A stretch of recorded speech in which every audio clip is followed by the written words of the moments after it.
Здравствуйте. Это первый выпуск передачи «Сила духа» в формате интервью. Мы решили, что для нашего сегодняшнего гостя 15 минут будет, очевидно, недостаточно. Наш гость передо мной — это директор Ассоциации инвестсодействия Алхас Тхакушев. Здравствуйте. Очень приятно. Алхас, мы записываемся у вас в кабинете в ассоциации. Расскажите, с чего все начиналось, как все это выстраивалось, кто был рядом с вами тогда и думали ли вы, какой размах все это приобретет?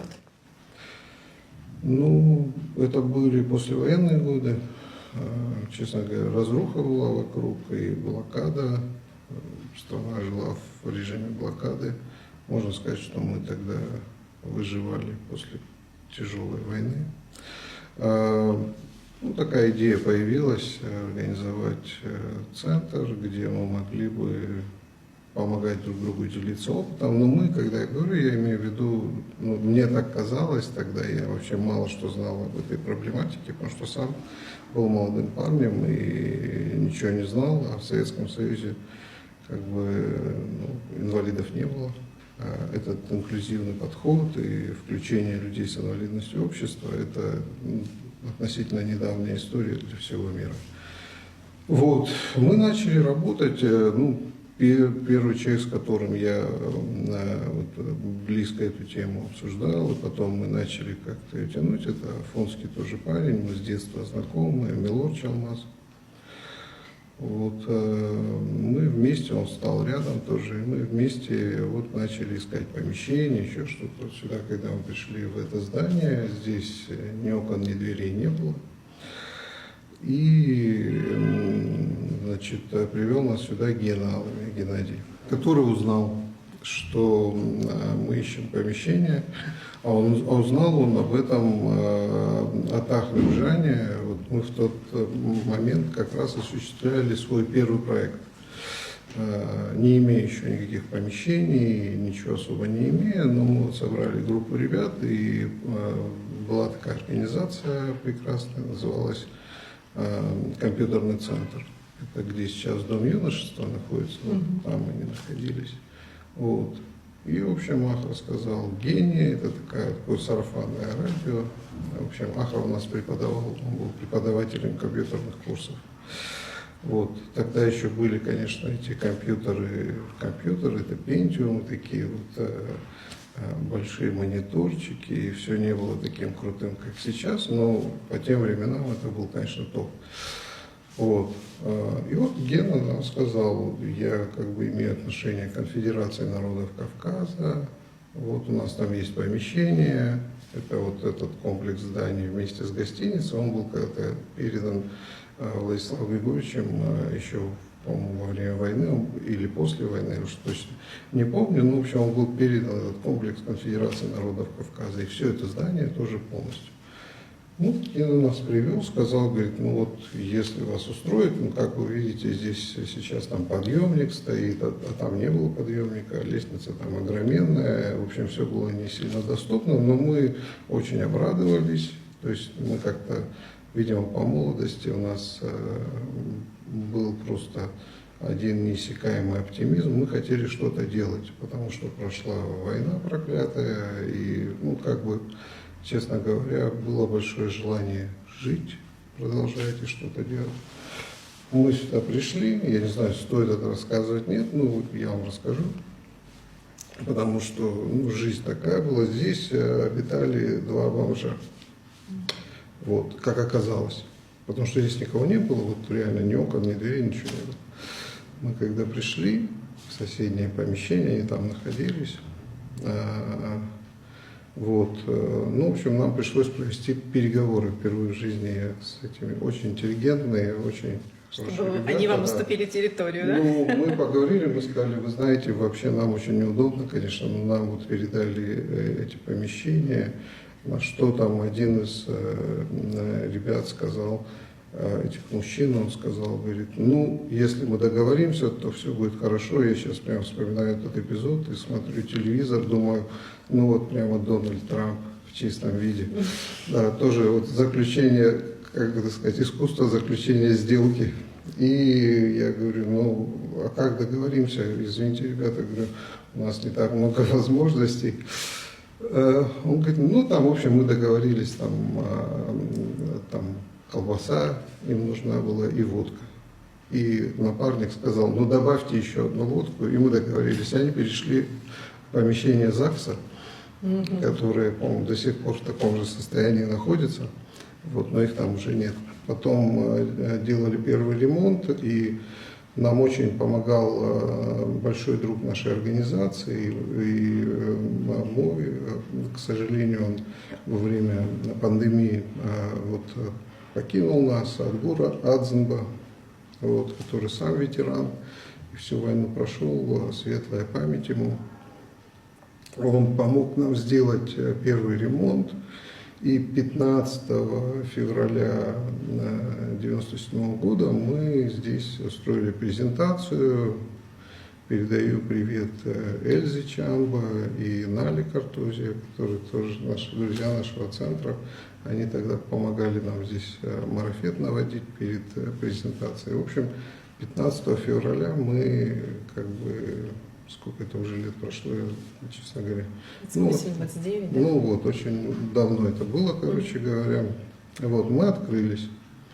И, ну, как бы так вот пошло, что, конечно, очень быстро круг наших клиентов, да, для кого мы работали, он оказался шире намного, потому что вокруг оказалось, что примерно никто не занимается этой проблематикой тогда, вот, первые послевоенные годы. И, ну, в общем, пытались что-то выяснять, не было интернета, не было этих колоссальных возможностей, которые сейчас эти современные технологии дают, да, там всякие искусственные интеллекты и прочее. Даже близко ничего этого не было. Вот. Но зато первый проект нашей организации был это компьютерные курсы, за что отдельный респект Ахрибжане, Анзор Беквава, Царство Небесное, его уже с нами нету, он директором был компьютерного центра. Вот. И другие ребята в этом прекрасном центре, они дали нам это знание тоже, и мы потом как бы все эти компьютерные технологии старались максимально использовать, там базу данных создавали и прочее, прочее, прочее. За вот этот большой срок, 28 или 29 лет, с какими вот вызовами, новыми задачами организация обросла? Так что вы сами удивились, не ожидали, что вот так все мы как бы развивались вместе со страной, появлялись новые организации. Когда-то, скажем, при нашей организации работала программа для незрячих людей и слабовидящих. То есть мы сейчас при нынешних технологиях это, как сказать, это выглядит очень допотопно, но вот 20 лет назад, когда ничего не было, вот мы, например, первыми на Кавказе вообще, на Южном, мы организовали, да, наверное, и на Северном, мы организовали курсы для незрячих, скажем, людей. И вот у нас такое направление развивалось, это направление возглавлял у нас Даур Латария, наш тоже боевой друг. Он незрячий сам был, он тоже не так давно покинул этот мир. Вот. Светлая ему память. А потом в какой-то момент воссоздана была организация ассоциации, значит, слепых. И на тот момент там библиотека у нас была, аудиобиблиотека, там прочие вещи, мы все это как бы передали им. То есть не то, чтобы мы прям стремились всем заниматься, этим невозможно как бы заниматься всем и хорошо. Вот. Поэтому, вот, например, это направление ушло туда. Потом со временем появились организации, которые более плотно начали заниматься школьным образованием, а мы тоже вот первые уроки доброты, это все мы проводили здесь в Абхазии, в абхазских школах.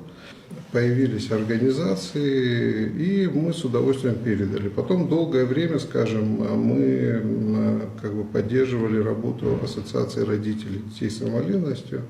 Там, значит, Леонида Гагулия, да? Ну, да, да. Соответственно, мы возили, значит, мы возили детей, у нас было на тот момент там 2 машины в организации, и вот они целый день как бы занимались тем, что вот выполняли роль такого социального такси. Вот. И взрослых ребят, и детей мы привозили на занятия, увозили, развозили с занятий. Ну, как бы в какой-то момент они уже окрепли, другие организации появились. И мы как бы, и потом появился вот реабилитационный центр государственный, который мы тоже активно лоббировали его создание, который находится там, где в районе Красного моста. Ну, и эта тема тоже как бы от нас отвалилась в хорошем смысле, что были и есть прекрасные люди, которые продолжают этим заниматься, и они сфокусированы на этом. А мы на сегодняшний день, как бы вот имея в виду, что когда-то нам приходилось всем практически заниматься, сейчас мы сосредоточены на 3 основных направлениях. Первое – это реабилитация.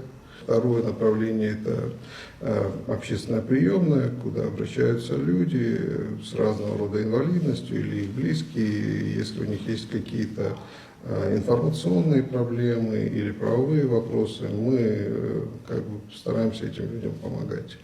И третье направление – это вопросы доступности, мобильности, когда люди с инвалидностью, но у нас и без инвалидности, как вы знаете, все остальные, тоже, скажем, горожане города Сухум сейчас испытывают большие проблемы, у нас систематические пробки, отсутствие тротуаров там, в 70% случаев, что, конечно, дико выглядит, и убитый общественный транспорт, и, конечно, совершенно недоступный для маломобильных граждан. Вот эта третья тема, она связана с этим, как человеку из точки А попасть в точку Б, а потом и так дальше. С позиции того, как это важно для человека маломобильного, да, попасть из точки А в точку Б. Но с годами вот жизнь наша показала, что это супер актуальная тема для всех.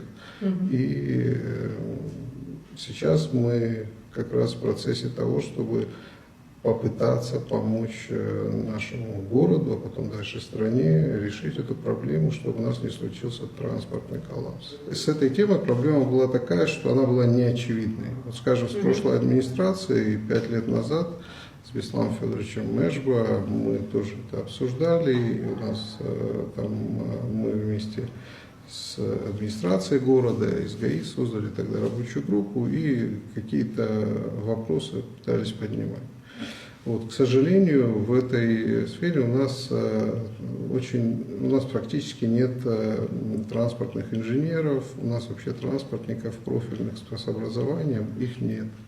И, соответственно, на этом пустом месте очень сложно что-то строить. Когда мы как инициативная группа, туда входили там архитекторы, дизайнеры, просто активисты, вот, и такая организация, как наша, ну, нас, конечно, больше всего интересовала изнанка проблемы с ДТП, потому что Абхазия, наша страна, знает эту проблему через похороны, когда очередные жизни,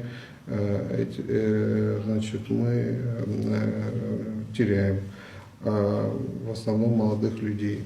А изнанка этой проблемы – это то, что 9 из 10 человек на колясках после войны – это люди после ДТП. И мы эту изнанку всегда видели, потому что эти люди к нам попадали.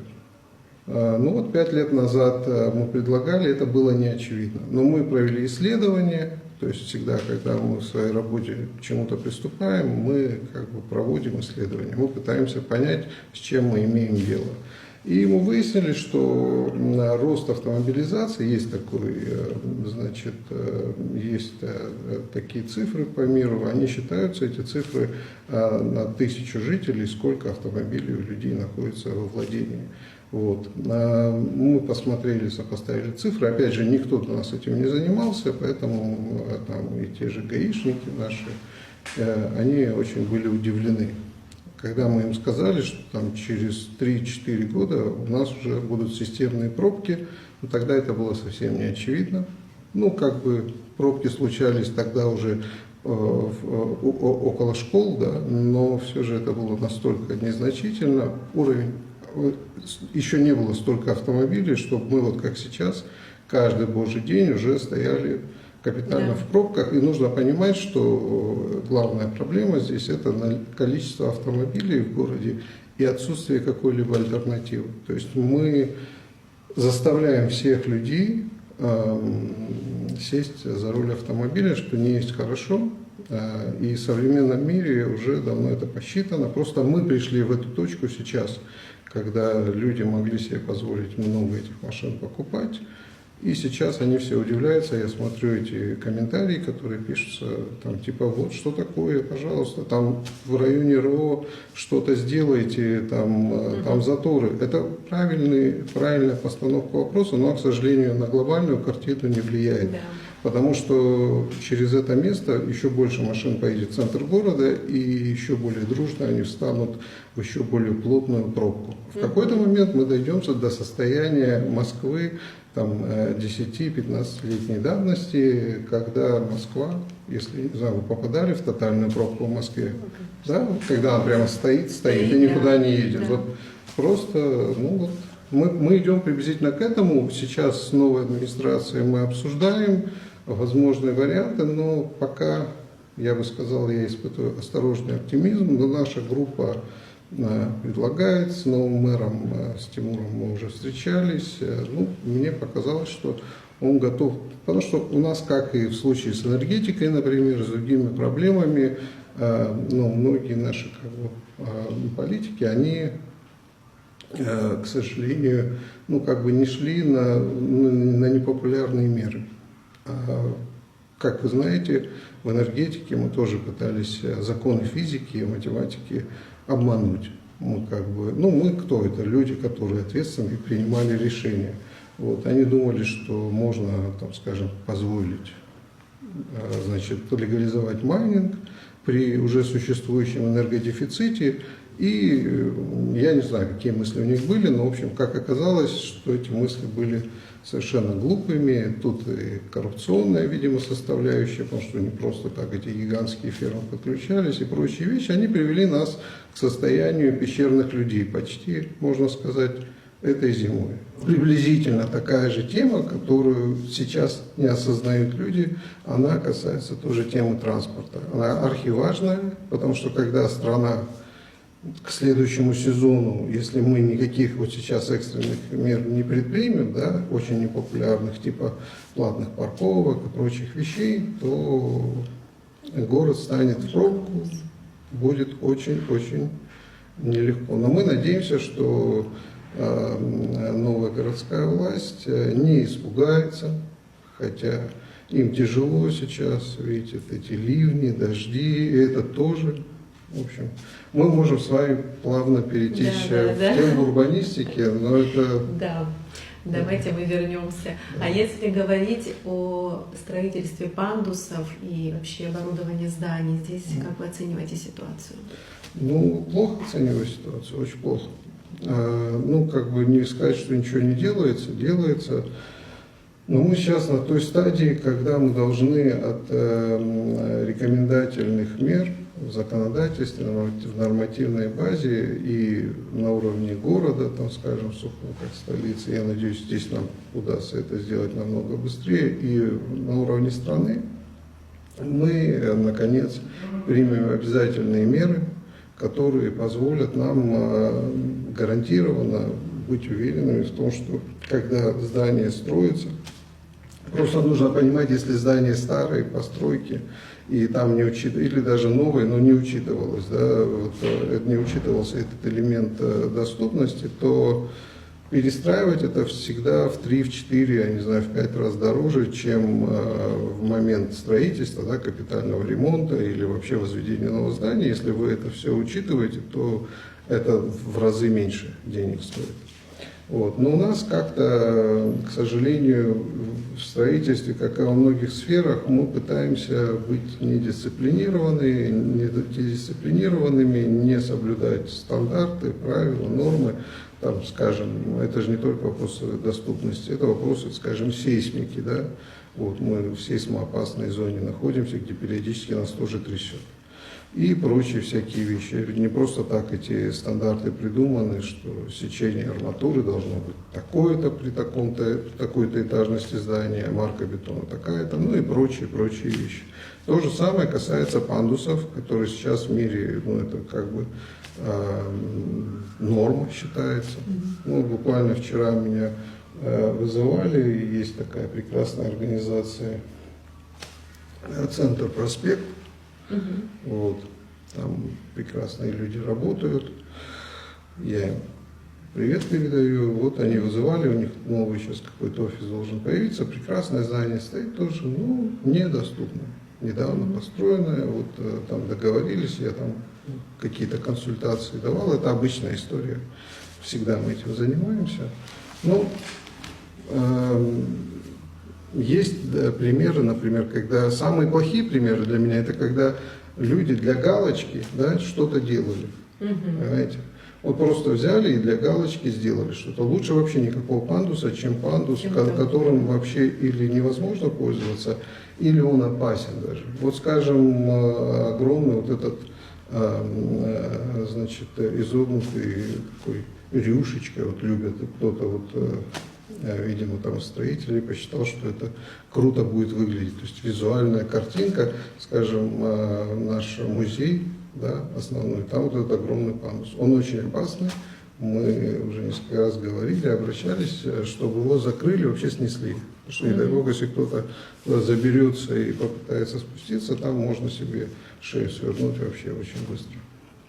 И то же самое, например, два вот этих завиточка совершенно нелепые, совершенно непонятные, скажем, в Русдраме.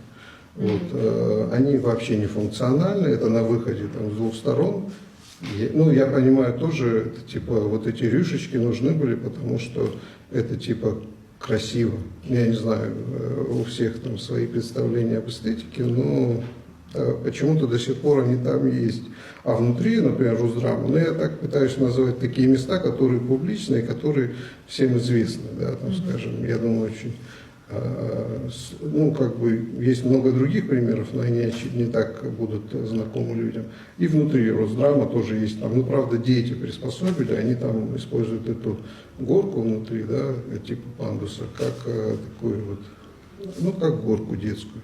Они с нее скатываются. Потому что это очень опасная вещь, он там сделан в мраморе или в чем-то, ну, тоже чушь полная, но вот так сделали, Из да. мрамора это скользкое покрытие, да? Всегда, да. Так и в России тоже делали, но в свое время сейчас у них это жестко уже регулируется, и таких примеров, они есть, конечно, огромная страна, но все же все меньше и меньше, потому что есть стандарты, нормы, правила, и всех этих людей, кстати, которые вот первые величины в этом процессе, мы их знаем, мы активно сотрудничаем, и сюда привозили, и тренинги проводили, и прочие вещи.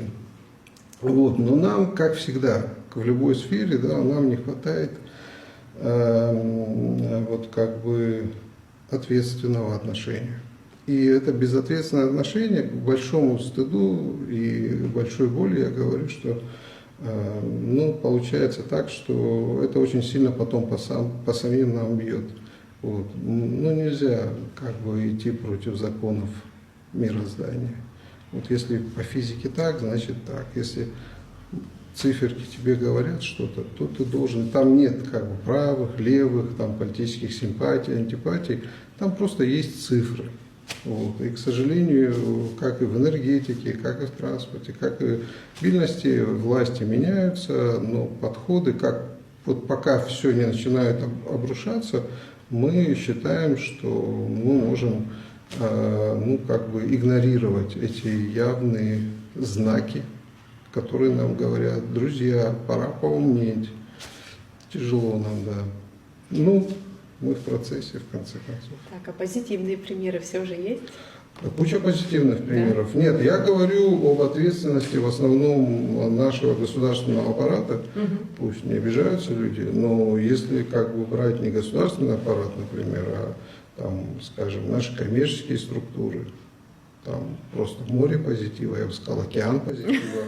Но если брать наши общественные организации, тоже очень много прекрасных людей чем-то занимаются. У нас как-то вот не задается в сфере в госсекторе. Я не хочу никого обижать, там много талантливых, хороших людей, но сама эта структура, которая вот каждый год прирастает новыми местами чиновников, хотя мы уже лет 15 как минимум, да, говорим о том, что нужно сокращать постепенно чиновников. Но каждый год у нас этих чиновников становится все больше.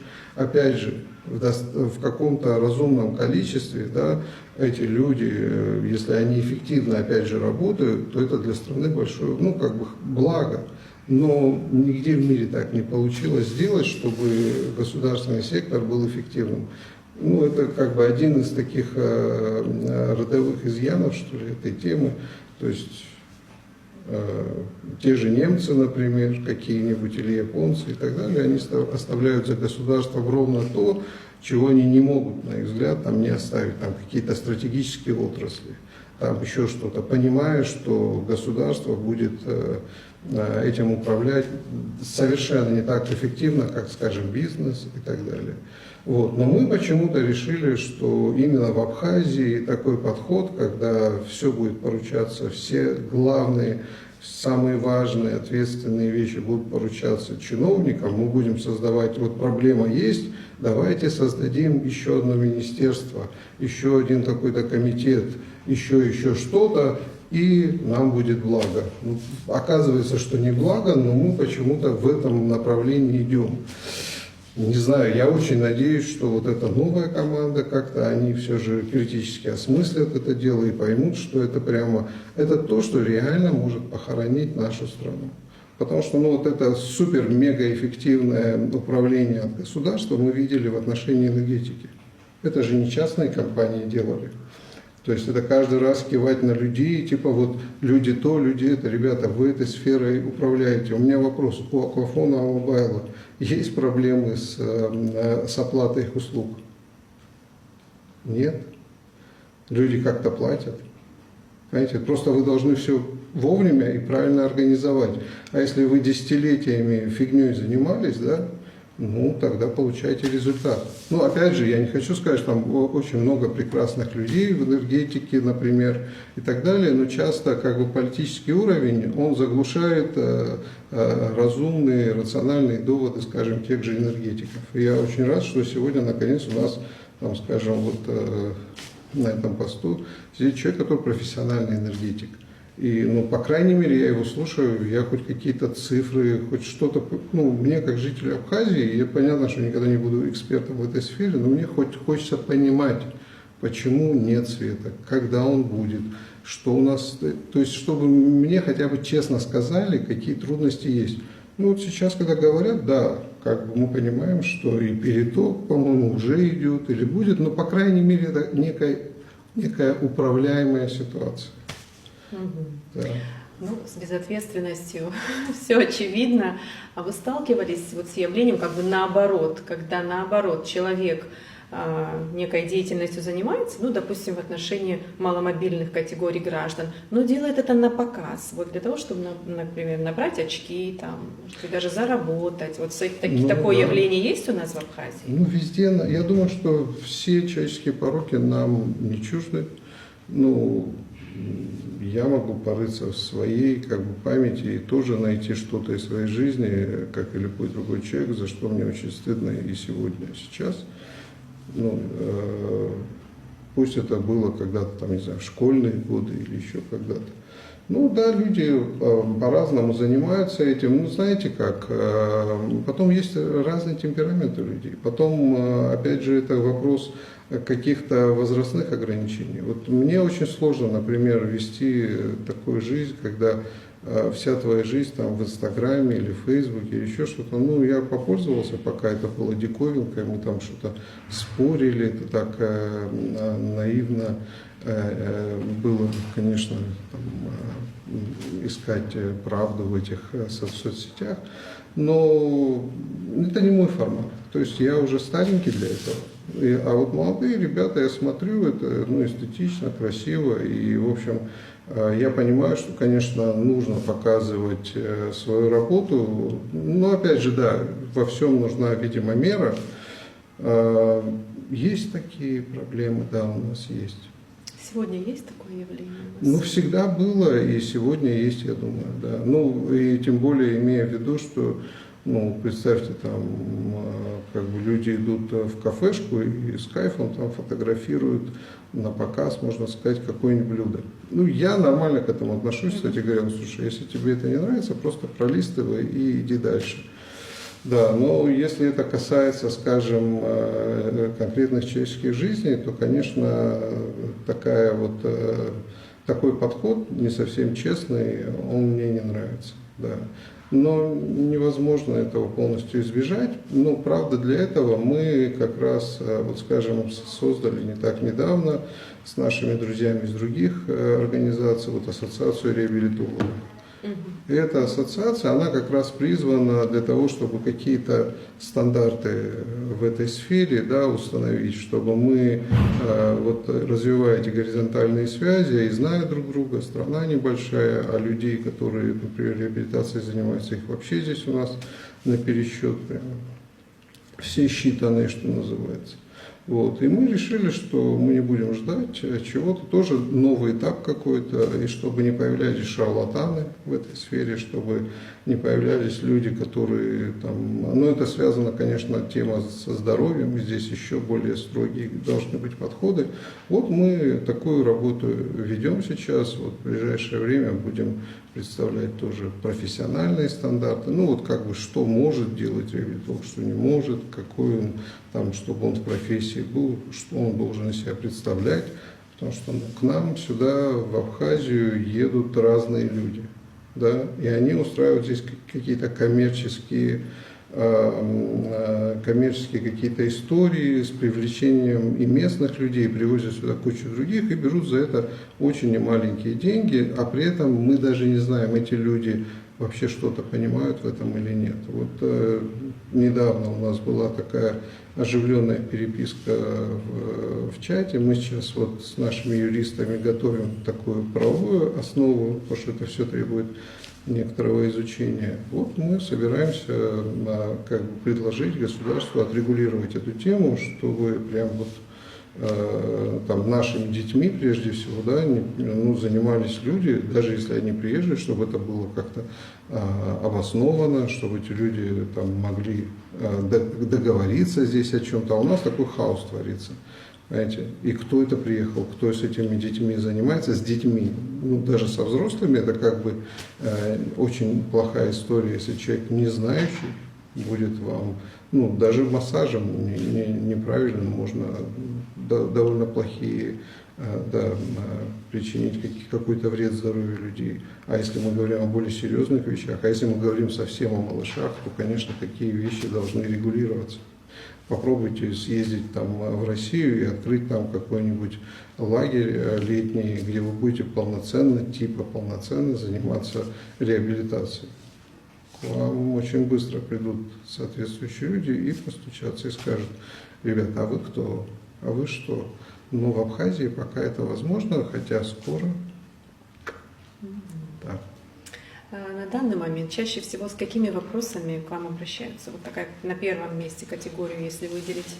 Вообще говоря, многие вопросы мы переадресуем уже другим организациям, потому что невозможно, скажем, если речь заходит об образовании, то мы перенаправляем к организациям, которые непосредственно этим занимаются. Мы можем помочь общему процессу, но непосредственно сами не вписываемся. Мы вписываемся в такую историю, скажем, как установка лифта в 3-й школе. Да. Вот эта тема доступности, она нам ясна, она нам понятна, мы считаем себя достаточно профессионально подкованными, с хорошим опытом для того, чтобы в этой сфере выступать и экспертами и помогать людям действительно решать сложные вопросы. Вот так, мы оставили за собой ровно то, в чем лучше разбираемся. И обращаются, вы знаете, в общественную приемную, обращаются люди по разным вопросам, которые связаны в том числе с несовершенством законодательства, которые связаны с тем, что у нас некоторые чиновники республиканского местного уровня считают возможным игнорировать права этих людей. И тогда мы подключаемся и как-то стараемся урезонить и защитить эти права. Иногда даже были у нас случаи, их не так много, когда мы вписываемся и проводим такое правовое сопровождение вплоть до участия в судебных процессах. Вот, у нас, значит, прекрасный юрист работает Асмат Кайциния, она такая конкретная боевая единица у нас, да, так что. И Вера Заноздря, она консультирует неслышащих людей. Вот. Слабослышащих, она сама не слышащая, она сама и по, как бы, язык жестов знает, и, значит, считывает с губ, и, соответственно, вот тоже этим занимается. Потому что эта категория людей, у нас общество глухих, оно как бы формально существует, но, к сожалению, как бы их деятельность не сильно активная. Вот. А таких людей у нас тоже немало. И у них своя специфика. Видите, у каждого вида инвалидности, скажем, вот маломобильный, просто вы видите. Это явно, что этот человек как бы сидит на коляске, или у него ограничения в движении, если у него ДЦП. То же самое, там, скажем, очень много людей с эписиндромом, да, эпилептическим. То есть вы никогда не определите. Этот человек, собственно, есть у него, а у него, возможно, намного более сложная ситуация, чем у меня, например. Но он выглядит как человек без инвалидности, да, без каких-то особых признаков, когда вы это... Вот такой анекдотический случай был, когда, как-то я помню, не загружали меня в самолет, и там девушка, она говорит, нет, как это так, без сопровождающего, как вы полетите? Я говорю, девушка, я летаю так очень часто, много, и проблем нигде нет. И она, ну, в общем, вот спор, я не помню, кажется, это была авиакомпания, давно это было, Сибирь, которую потом переименовали, но, в общем, такая весьма специфическая оказалась компания. Вот. И я сказал, смотрите, вот молодой человек, говорю, видите, откуда вы знаете, что у него нет вот эписиндрома, и он не упадет в припадки у вас на борту? Он говорит, я не знаю. Я говорю, ну вот видите, просто вы видите коляску, и вам кажется, поверьте, я как бы, вот, понимаете, это стереотипы, и с этими стереотипами, конечно, нужно работать. А из нашего аэропорта вы уже летали? Я еще не летал из нашего аэропорта, и мы собираемся тоже познакомиться с этим новым нашим министром транспорта, и хотим туда тоже съездить, посмотреть, что там вообще происходит. Потому что это очень важно, да, если люди там маломобильные будут приезжать, чтобы с ними могли там нормально управиться соответствующие люди. Ну, я не знаю, я надеюсь, что они как бы прорабатывали эту тему. Так вот, если завершить беседу, понятно, что вопрос этот очень объемный, на что основной упор нам сегодня, сейчас сделать? Государству, обществу? Ну, мне кажется, так много у нас проблем. Нам упор нужно сделать на то, чтобы не отчаиваться. Да, хоть мы в рамках нашей беседы много какие проблемы обозначили, но один огромный большой плюс у нас у всех есть, это то, что страна у нас крохотная. Даже не маленькая, она просто крохотная. Это как свои минусы дает, что мы все друг друга знаем, очень сложно нам, там, скажем, наказывать за какие-то проступки. То есть, ну вот так, по-абхазски мы поступаем, это нехорошо.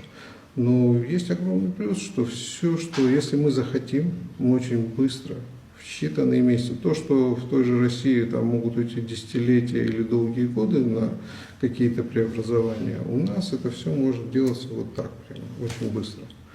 Какую бы проблему мы ни взяли, которая нам сегодня кажется неподъемной, но если мы, да, осознали, если мы ответственно уже в какой-то момент относимся, и у нас есть желание, как бы, и мы исследуем, и потом план какой-то действий, все, мы работаем. Потому что, ну, посмотрите, вот, скажем, конституционная реформа, 20 лет мы обсуждаем ее. Когда вот, например, приходят ко мне и говорят, давайте вот прокомментируйте. Мне вообще даже близко не хочется комментировать, потому что эти вещи уже давно нужно сделать. Вы сделайте и посмотрите вообще, что произойдет. Но вот так, то же самое, кстати, вот с темой, которую мы обсуждали, наши ГАИ совершенно неэффективно работают. Но невозможно ли поменять что-то? Да, конечно, возможно, было бы желание, понимаете? Ну, то есть, куда дальше нам катиться, это уже прямо такое днище, когда на днях, ну, опять же, не хочу на негативе заканчивать, но вы знаете эту историю, которая случилась, и где в этот момент, когда на посту такие вещи случаются, ГАИ, а ГАИ там и нет, понимаете? Вот. Поэтому, если захотеть, вообще проблем нет. Но это, опять же, вопрос нашего осознанного выбора. Я надеюсь, что с каждой новой сменой власти мы каждый раз надеемся, что эти люди, и они, понимаете, нельзя сказать, что ничего не меняется. Какой-то запал есть, вот в течение, какие-то глобальные изменения, они, конечно, требуют того, что тебе придется испортить отношения с разными людьми. Да? А вот это мы боимся. Вот наши политики абхазские, у них в этом проблема есть. И у остальных у нас мы привыкли к тому, что никого не обидеть. Потому что мы все здесь маленькое общество. Но так не получается, понимаете. Даже если люди сейчас не вполне, чего-то понимают, но если вы настоите на своем, с годами они увидят перспективу, они поймут, что вы правильно действовали. Для меня самый яркий пример, если там говорить о чиновниках, вот помните, было это страшное землетрясение в Турции, где все вокруг города посыпались, и один город, где был такой ненормальный мэр, как считали, там, жители этого города, который не разрешал неправильно строить, все по сейсмике и так далее, этот город остался целым. И вдруг оказалось, что он национальный герой. То есть мэр маленького городка, о котором бы, может быть, никто бы не услышал, о нем снимали репортажи, и мы о нем узнали, это завирусилось. И это хороший пример того, что если ты делай это не для того, чтобы пропиариться. А в отношении людей с ОВЗ что первостепенно? Чтобы у них была возможность выбора. Дать возможность людям поддержать их начинания, в сфере образования, возможности для реабилитации. Но не для того, чтобы их куда-то поместить в особое место, и чтобы они там жили свою жизнь в резервации, а чтобы они были участниками этого процесса. Пусть ошибаются, пусть падают, поднимаются, идут вперед, и относиться к людям с инвалидностью не как, я сейчас ветераны, и начинаются эти дежурные речи. Ребят, мы все живые люди. И те же ветераны, и люди с инвалидностью, они с разным темпераментом. Кому-то нравится одно, кому-то другое. Но мы склонны, у нас есть стереотипное мышление, что если ветеран, то нужно, чтобы он был в бронзе отлит. Вот. А нам это не нужно. Нам нужно просто нормальную жизнь жить. Иметь доступ ко всему, и те же риски, которые есть у других людей, чтобы они были у каждого другого человека. Потому что если вы хотите оградить, если вы захотите за человека его жизнь прожить, ничего хорошего в этом не будет. Поэтому наша организация, например, она не стремится человеку объяснить, как ему нужно жить. Мы всего лишь приоткрываем какие-то двери и даем ему возможность увидеть, что эта дверь открыта. В принципе, если у тебя будет желание, то есть не тащить его туда силой, а если у тебя есть желание, ты можешь когда-то войти в эту дверь. И многие люди делают этот выбор, но кто-то не делает. Это тоже очень индивидуально.